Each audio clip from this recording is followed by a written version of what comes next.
안녕하세요. 저는 30대 중반 남자입니다. 제겐 어렸을 때부터 가장 친한 친구이자 저와 함께 자랐다고 해도 무방할 정도인 사람이 있습니다. 이름은 진원이라고 합니다. 오늘은 제 친구 진원이에 대해 이야기를 해보려고 합니다. 사실 정말 인생을 살아가면서 겪어보기에도 힘들고 알기에도 힘들고 믿는 것 또한 힘든 일을 제가 목격하게 되었습니다. 지금부터 그 이야기를 한번 해보고 싶어서 이렇게 사연을 보내게 되었습니다. 먼저 저와 진원이의 이야기부터 해볼게요. 저와 진원이는 사실 고아원에서 함께 자란 사이입니다. 친형제와 다름없고 가장 친한 친구이자 정말 서로의 속사정까지 알고 있는 그런 사이인 셈이죠. 나중에 알게 된 사실은 저는 버림을 받았단 것이었어요. 그날은 눈이 한방눈처럼 펑펑 쏟아지는 아주 추운 겨울날이었다고 하더군요. 저희 고아원 원장님이 눈을 치우기 위해 비지를 하려고 나왔었는데 문득 고아원 정문을 쳐다보았다고 합니다. 그곳에는 어떤 네모난 상자가 하나 놓여 있었고 뭔가 하는 마음에 열어보았더니 속옷에 꽁꽁 싸매진 채로 자고 있었던 제가 담겨져 있었다고 했어요. 제 배 위에는 작은 쪽지가 하나 있었는데 그곳에 제 이름과 생일, 혈액형 등 기본적인 정보가 적혀 있었고 사정이 여의치 않아 어쩔 수 없었다고, 죄송하다고, 사랑으로 키워달라고 적혀 있는 짧은 편지가 있었다고 하더군요. 그렇게 저는 고아원에서 자라게 되었습니다. 그리고 제가 그렇게 고아원에 들어오게 된 지 얼마 지나지 않아 진원이가 저희 고아원으로 오게 되었어요. 진원이도 나중에 커서 알게 되었는데 진원이를 구출했던 빌딩 한 채가 큰 불이 났다고 하더군요. 건물 한 채가 전소될 정도로 아주 커다란 불이었고 진원이는 기적적으로 큰 불길 속에서 살아남을 수 있었지만 불행하게도 그들 중 진원이만 구할 수밖에 없었다고 합니다. 진원이를 구출했을 당시 진원이의 어머니 되시는 분이 진원이에게만 젖은 수건을 덮어 숨을 쉬게 했고 진원이를 온몸으로 껴안아 타지 않게 지켰다고 하더군요. 소방관 한 분께서 아이의 울음소리를 들어 겨우 진원이만 구할 수 있었고 이미 너무 늦었던 상태였다고 합니다. 진원이 어머니는 소방관에게 진원이를 맡기면서 제발 아이만 살려달라고 울면서 비셨다고 해요. 소방관은 어머니께 아이를 바깥으로 데려다 주고 올 테니 조금만 견뎌달라고 얘기를 하고 건물 밖으로 나와 아이를 건네는 바로 그 순간 빌딩 배관에 흐르던 가스가 터지면서 작은 폭발과 함께 불길이 더 거세졌고 그렇게 진원이는 온 가족을 잃게 되었습니다. 그렇게 저와 고아원에서 자라게 된 것이죠. 둘 다 갓난아기였던 시절에 고아원에 오게 되었고 나이도 동갑이었기에 저와 진원이는 누구보다 서로 많이 싸우고 미워했지만 그만큼 서로를 누구보다 사랑하고 있었어요. 마치 형제처럼요. 그렇게 우리는 나이가 다 차서 고아원을 나오게 되었을 때부터 함께 살기 시작하면서 더욱 돈독하게 살았어요. 그렇게 하루하루 살아가고 있었습니다. 저는 대학을 갔고 진원이는 바로 취업을 했어요. 저희는 한 형제와 다름없었기 때문에 서로 도우면서 살고 있었죠. 그렇게 저도 졸업 취업 전선에 뛰어들게 되었고 운 좋게 작은 중소기업에서 일을 할 수 있게 되었습니다. 그렇게 저희는 서로가 서로에게 의지를 하며 지내고 있었어요. 그러던 어느 날이었습니다. 진원이가 집으로 돌아왔는데 상태가 좀 이상하더라고요. 볼도 발그레 붉히고 있고 목소리도 상기되어 있는 것이 들떠 보이는데 진원이는 점잖은 아이라서 그런 모습을 보기가 쉽지가 않거든요.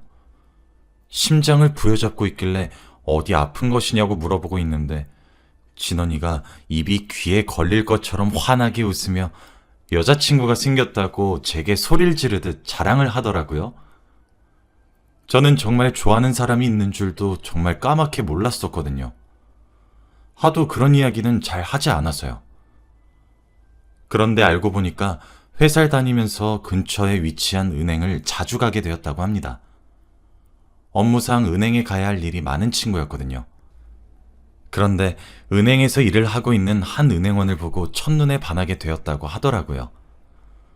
진원이는 숫기가 없어서 여자들에게 말도 잘 못 붙이고 만나본 적도 없거든요.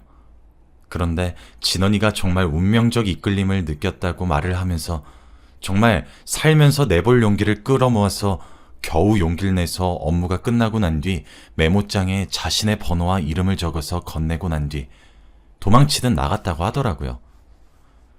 그렇게 하루가 지나고 이틀이 지나고 그래도 연락이 안 와서 다시 한 번 더 가봐야 하는 건지 이제 포기를 해야 하는 건지 고민을 하던 찰나에 연락을 하게 되었고 그렇게 처음 만나게 되었다고 합니다.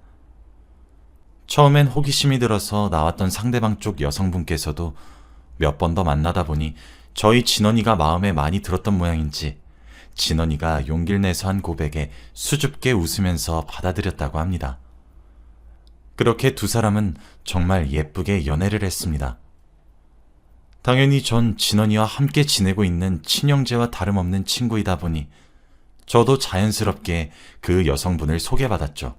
실제로 보니 진원이가 보여준 사진보다 훨씬 더 예뻤고 청순하셨으며 부드러운 인상을 가지고 계셨습니다. 저랑 진원이와 나이도 한동갑으로 같아서 처음 본 날에 말을 놓기도 했죠. 되게 조용하고 청순하게 생기셔가지고 막상 말을 놓고 친해지기 시작하니까 정말 털털하고 쾌활하신 것이 진원이와 참 잘 어울린다는 생각이 절로 나더라고요. 여성분의 이름은 진주였습니다. 진주 씨는 마음씨도 참 고운 사람이었습니다. 그날 처음 만났지만 저와도 좋은 친구가 될 수 있던 사실이 본능적으로 느껴질 정도로 좋은 사람 같았거든요.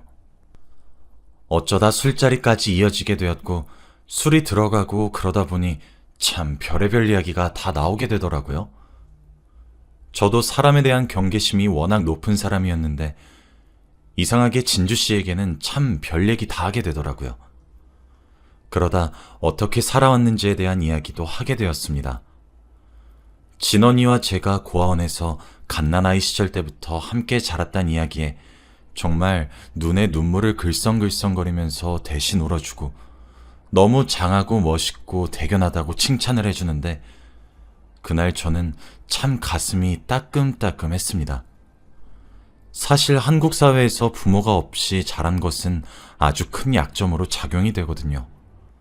멸시를 받고 배척을 받았으면 받았지 절대 장점은 될 수 없다고 생각하는데 이런 진심 어린 위로를 대체 언제 받고 말았는지 기억도 나지 않더군요. 그러면서 진주 씨가 자신의 이야기도 해주더라고요. 그런데 진주 씨도 참 저희 못지않게 힘든 인생을 살아왔더라고요. 진주 씨는 부모님이 사고로 돌아가시게 되었는데 부모님이 돌아가셨던 날 운이 좋게도 자신만 할머니 집에 맡겨졌다고 했죠. 그때 진주 씨의 형제가 너무 아파서 진주 씨가 병을 옮게 될까봐 진주 씨만 할머니 집에 옮겨놨고 사고를 피할 수 있었고 진주 씨를 제외한 일가족이 사고로 모두 죽었다고 하더라고요. 그래서 할머니 손에 자랄 수밖에 없었다고 자신도 참 많이 힘든 경험을 했다고 하더라고요. 그런데 자신을 이렇게 잘 키워주신 할아버지는 재작년에 돌아가시게 되었고 할머니는 병세가 좋지 않아 병원에 입원해 계신다며 아주 담담하게 말을 하더라고요. 어쩜 또 이렇게 기구한 팔자들끼리 어울리게 되었는지 저희가 처하게 된 상황이 어이가 없어서 웃기다가도 서로가 이렇게 엇나가지 않고 잘 자라온 사실이 대견해서 처음 봤던 날 우리 세 사람은 서로를 부둥켜 안고 울었습니다. 그리고 서로가 서로에게 의지할 수 있는 버팀목이 되어주자고 맹세했습니다. 그렇게 시간이 몇 년 흘렀습니다. 진주 씨와 진원이는 제게 둘도 없는 친구와 형제가 되었고 두 사람의 사랑도 나날이 갈수록 깊어져서 두 사람 사이에서도 서로 결혼 이야기가 슬슬 나오고 있었던 순간이었죠. 아무래도 저도 진원이도 서로 가족이라 부를 정도의 사람은 고아원에서 사랑과 정성으로 길러주신 여러 선생님들과 저희 서로를 제외하고는 없고 진주 씨도 가족이 돌아가신 할아버님과 병원에 계신 할머니만 있다 보니 상견례는 자연스레 취소가 되었고 진원이가 할머니가 입원해 계신 병실에 인사를 드리러 가는 것 정도로 되었어요. 진주 씨도 진원이와 함께 저희가 나고 자란 고아원에 가기로 했고요. 두 사람은 사실 결혼에 대한 구체적인 방안도 세워놓은 이후였습니다. 저도 그 사이 사랑하는 사람이 생겼고 진원이와 진주 씨가 결혼을 하게 되면서 저도 겸사겸사 여자친구와 동거를 할 준비를 하고 있었거든요. 제 여자친구도 진주 씨만큼 예쁘고 착하고 참한 사람입니다. 두 사람은 소소하게 교회에서 친한 지인들만 초대해 아주 소박하게 결혼을 하려고 계획 중에 있었고 이미 두 사람이 살 집도 마련해 두었다고 하더군요. 그렇게 진원이와 진주 씨는 결혼 준비를 함께 해나갔습니다. 그런데 할머니의 상태가 자꾸 안 좋아져서 병원에 방문하기로 한 날이 점점 미뤄지고 있었는데 어느 순간 할머니가 좋은 상태가 되시는 날이 오게 되면서 진원이도 급하게 가게 되었습니다. 사실 나이가 있으셔서 상태가 워낙 오락가락 하셨기 때문에 이때다 싶었을 때 가야 했거든요. 그리고 진주 씨의 할머니께서 나이가 드시면서 치매도 함께 오셨다고 들었습니다. 그런데 병문안을 간 진원이를 보자마자 할머니께서 진주 씨의 아버지 이름을 부르더랍니다. 진주 씨의 친할머니셨거든요. 아들의 이름을 부르면서 보고 싶었다, 그리웠다 하시며 엉엉 우시더랍니다. 처음엔 진주 씨가 당황을 했다고 했고 그 뒤부터는 할머니가 치매셔서 아버지가 많이 보고 싶으신 거였구나 했다고 해요. 진원이도 당황스럽긴 매 한 가지였지만 이미 할머니의 병세가 얼마나 깊고 무슨 병을 앓고 있는지도 알고 있었기에 네 어머니 저 왔어요 하면서 넘겼다고 했어요. 그런데 그 이후 진원이가 갈 때마다 할머니께서 아범아 하시거나 혹은 진주 씨의 아버님 이름을 부르시며 얘기를 꺼내셨다고 해요. 그러던 어느 날이었습니다. 진원이는 병원을 오지 않고 진주 씨만 병원을 찾아갔던 날이 있었는데 할머니가 그때 잠시 정신이 돌아오셨다고 해요. 그러다 진주 씨에게 얘기를 꺼내셨다고 합니다. 아이고 우리 진주 미안하다. 할미가 다 미안해. 늙으면 죽어야지. 우리 진주 결혼식 하는 것은 보고 죽어야 하는데 할미가 그날은 제정신이 되고 싶은데 마음대로 될지 모르겠구나. 우리 진주 어쩜 벌써 결혼도 할 나이가 되었을꼬.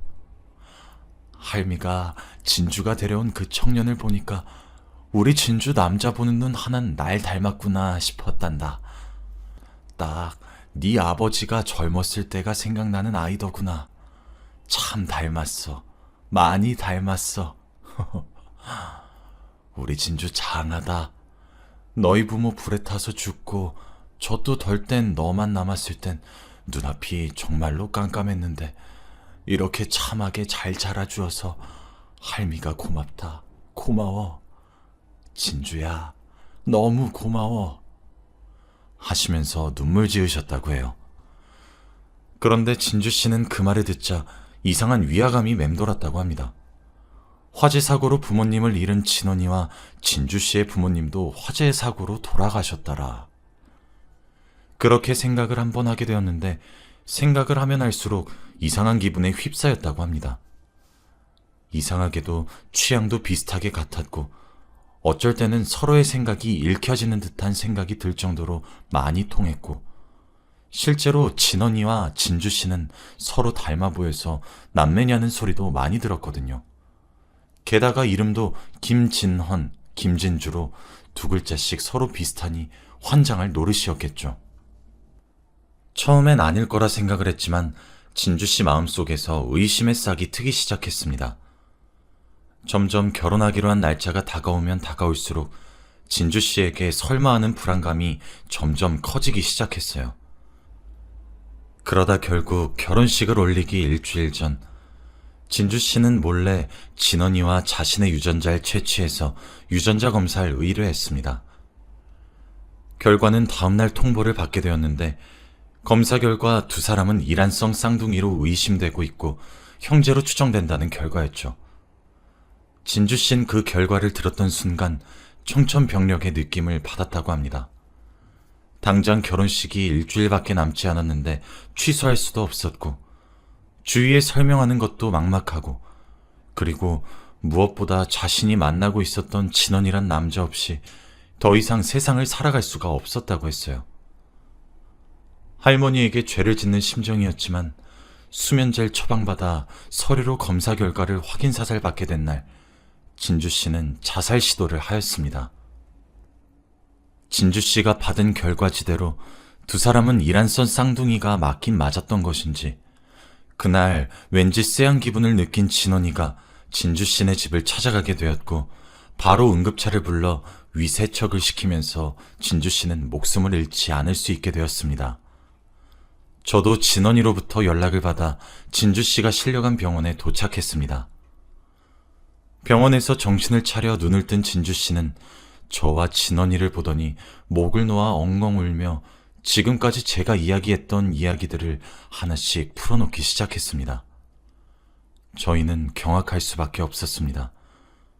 정말 겪기 힘든 이야기고 믿기 힘든 이야기였으니까요. 진주 씨는 말하더군요. 자신은 진원이 없이 살아갈 자신이 없어서 목숨을 끊고 싶었다고.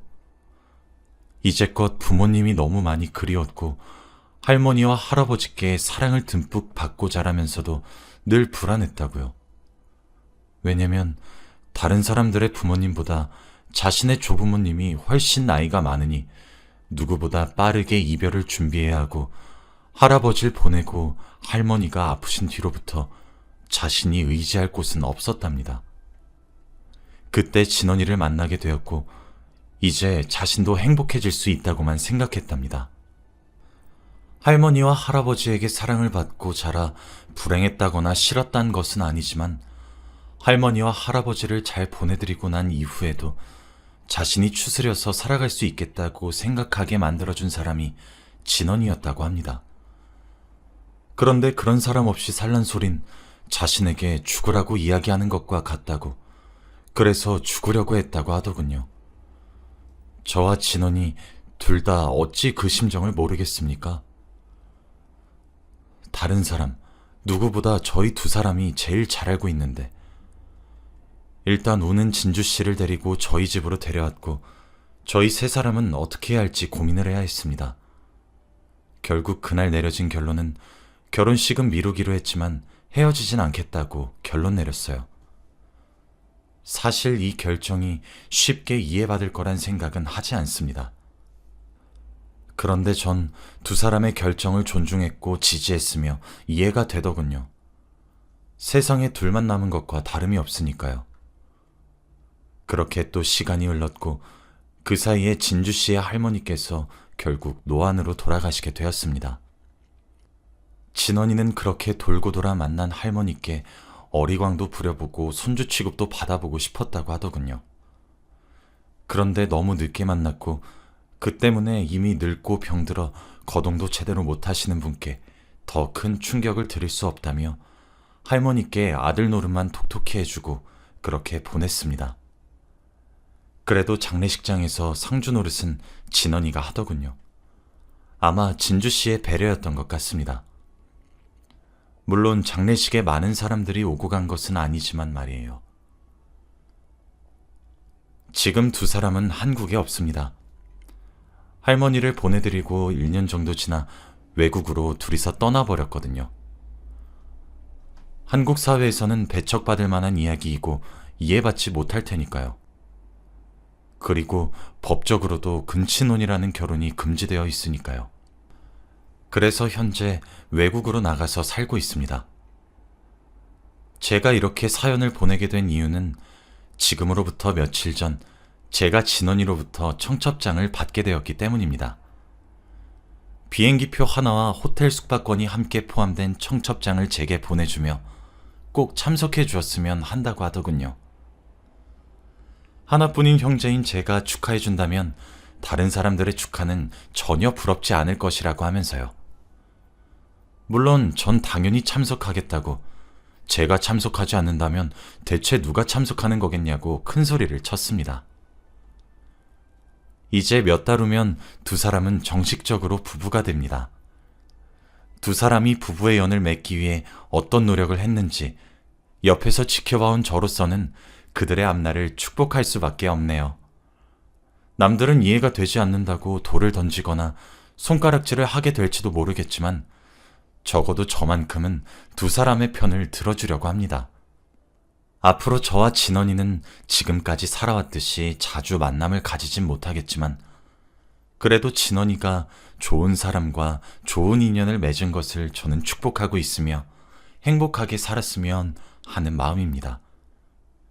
그리고 저도 지금 만나고 있는 여자친구와 결혼을 계획하고 있습니다. 이렇게 저의 형제인 진원이도 저도 행복하게 살아가고 싶네요. 여기까지가 제 이야기입니다. 제가 이렇게 사연을 보내게 된 이유는 그냥 사람들이 살아가는 형태 중에서 이해는 안 되지만 서로가 서로에게 전부인 관계도 있다는 사실을 말하고 싶어서였습니다. 그러니 제 사연을 듣고 너무 나쁘게 말씀은 하지 말아주셨으면 해요.